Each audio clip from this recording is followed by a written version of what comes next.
Hello indie game fan, March was filled with some awesome indie games, so here are some hidden gems you might have missed, beginning with Max Monster, a pixel art, turn-based RPG with Undertale vibes. It takes place in an underground kingdom where the resident grumpy monster comes across a lost human girl named Meg, having to protect her from the other creatures since it is game over for the world if she starts crying. Where if you play this game, you might be the one that actually ends up crying instead due to how emotional it is.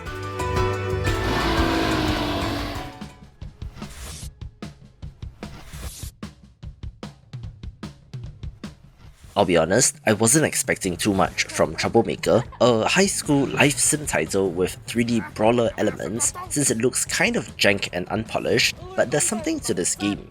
It is set in Indonesia and is from an Indonesian developer, being a variant on the high school delinquent story, which of course results in fights, being a little similar in concept to the Rockstar classic Bully.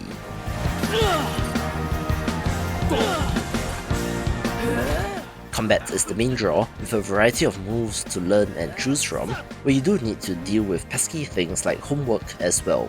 There are collectibles and an overarching narrative, where it seems to have taken off with the Indonesian community based on the number of reviews in Bahasa, so I suppose they knew exactly who they were making this game for. I've been more selective with Vampire Survivors clones since we're still getting 2 to 3 new ones every week, where the novelty certainly has worn off, but I think that Crafty Survivors is worth a mention. In this world, the heroes have become corrupted, so you have to choose from a variety of craftspeople, from a chef to sculptor to seamstress, wielding their unique talents to fight off hordes of monsters. There is a meta progression system that I love, where you can upgrade your village using materials gathered from enemies, getting permanent upgrades and unlocking new characters. Variety in biomes is also present, with each bringing their own set of challenges, but with plenty of variety in skills and abilities should be enough to keep you occupied. It also bears mentioning that this is from developer Flannel Bear Games, whose other title, the Dragon Metroidvania Get a Cake, was unsuccessful on Kickstarter, so they have put that on hold for now, with this game hopefully giving them some breathing room in terms of financials, which is a strategy that I've seen other developers use.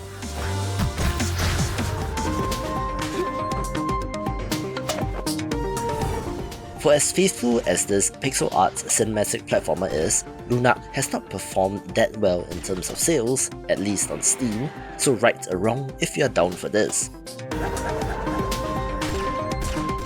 This has a sci-fi setting where our hero is a courier with a mysterious past attempting to survive in a universe dominated by a totalitarian regime.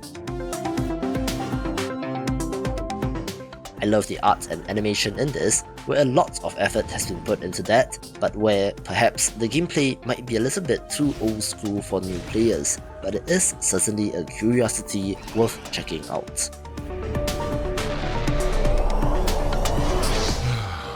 My ex just up and left. I simply cannot forget. So here I sit in the ruins of my life. What now? Love at First Bite. A reality dating show starring you. The world's sexiest monsters will compete for your affection. A not-so-serious dating sim action platformer is Romancelvania, one where you play as Dracula in search for the one, where the Grim Reaper had the bright idea of hosting your own reality TV dating show with a variety of contestants to get to know.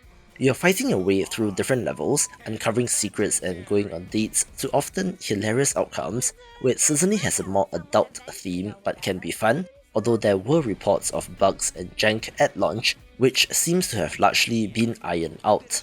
Filling that hole in that unbeating heart of yours. What's the worst that could happen?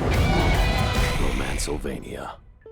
A game that is the definition of an indie hidden gem is 24 Killers, an adventure RPG that feels similar to something like Moon RPG, which in turn was said to have heavily inspired Toby Fox and Undertale as well.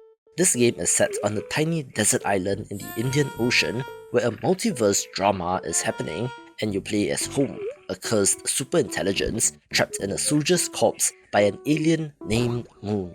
Yes, that is as weird as it sounds, but wait, there's more. You can gain powers like super strength, lightning speed, and stealth in order to explore more of the island, solving puzzles, defending yourself, and getting rich in the process. It's also a little meta in that your different save files represent a different in-game universe, each having its own blessing, which are optional modifiers for extra challenge, so it's interesting and very unique, and is an example of why I love indie games.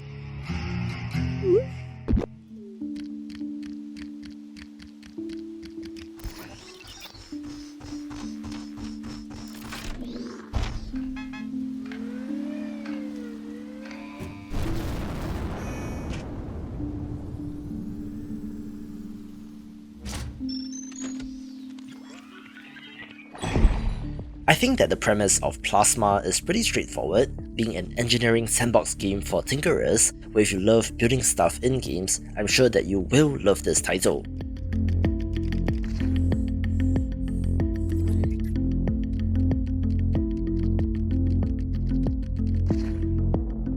Here, you're constructing various robots, ones with wheels, ones which walk, and even ones that fly, experimenting and making things just because you can.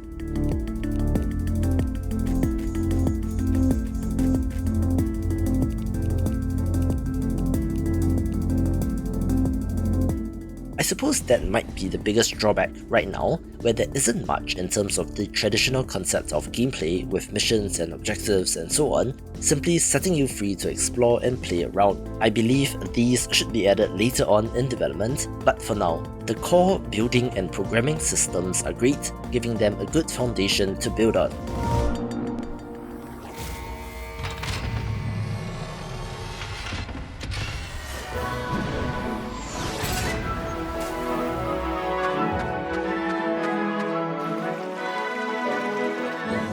Unsurprisingly, Ogu and the Secret Forest makes the list, since this hand-drawn action-adventure title from a Korean developer was a title that I was looking forward to, but I'm happy to report that this does not disappoint. This is quite clearly inspired by 2D Zelda games in terms of the core structure and action, but manages to put their own spin on it with the adorable characters and world.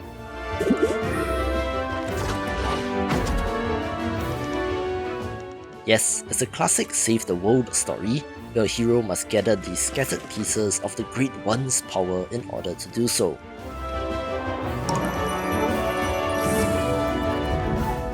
There is variety in gameplay in addition to the combat and boss fights, some of which have excellent designs, might I add, where variety comes in the form of puzzles, racing, and even a fishing minigame.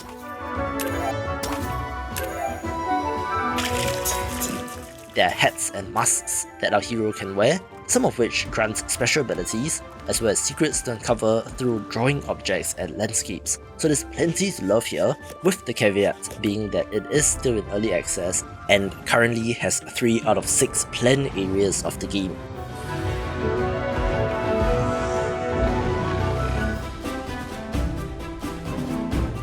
Perhaps the most popular title on the list is this Farm Simulation RPG. But that is because its reviews have accrued over a lengthy period of early access, where Sun Haven is a multiplayer fantasy farming game with dragons, magic, monsters, and different playable races to choose from. Think Starbound meets Stardew Valley and you get some idea.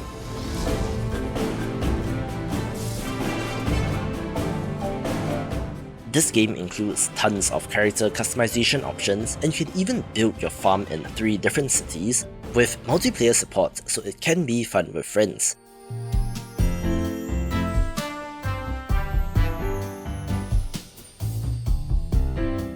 There are seasonal events, dating and marriage, a museum to complete, a main storyline, hundreds of quests, fishing, mining, crafting, cooking, and more, being a must-play for cozy game fans.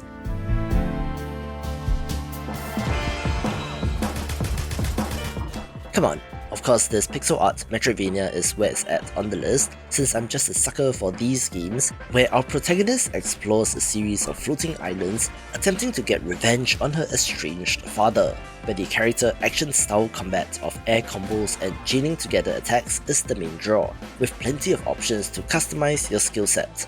As such, I do think Vernal Edge is horribly underrated at the moment, so if you love your 2D action games, check this out with more Metroidvania recommendations in this video.